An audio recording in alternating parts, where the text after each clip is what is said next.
আমি মবিনুর রহমান। আমি এসেছি Bangladesh disable development trust BDD থেকে।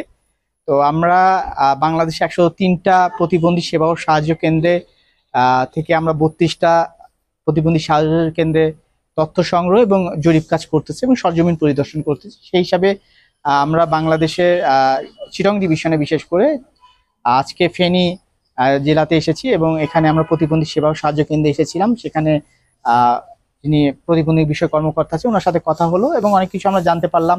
ওনাদের অনেক কিছু অবকাঠামো বিষয়গুলোর সাথে কথা হয়েছে। তো সবকিছু মিলে আমরা একটা রিপোর্ট আকারে তৈরি করে হয়তো আমরা যারা নীতি নির্ধারক আছে তাদের কাছে আমরা পেশ করব। এটা ভবিষ্যতে পরিকল্পনাগুলো আরো কিভাবে উন্নত থেকে উন্নতির দিকে নিয়ে যাওয়া যায় এবং প্রতিবন্ধী মানুষগুলো যেন মূল স্রোতধারা থেকে এসে সেবার প্রাপ্তিগুলো যেন পেতে পারে। তো এটাই ছিল আমাদের মূল কাজ। তো ধন্যবাদ।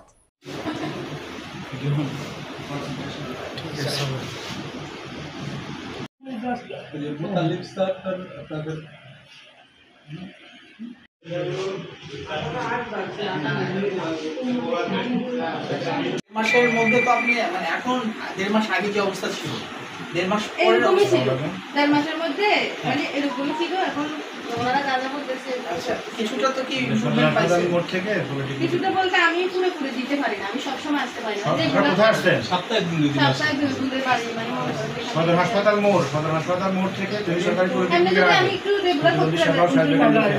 তাহলে একটু রেগুলার আসার চেষ্টা করবেন। হ্যাঁ মানে রেগুলার যদি ওকে একটু সাপোর্ট দিই তাহলে সরকারি পলিটেকনিকের আগে। হ্যাঁ, কারণ এটা এমন একটা ব্যাপার যেটা ওই ব্রাইটাল ফ্লাক্সিয়েশন প্রতিবন্ধী সেবা সহায়তা রেগুলারে আসতে হবে। ফলেশ্বর রাস্তার মাথা ফলেশ্বর সড়কের বিপরীত পাশে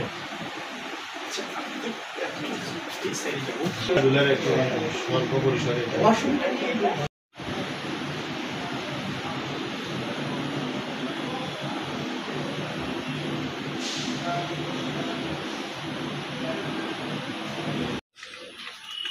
বয়স কত?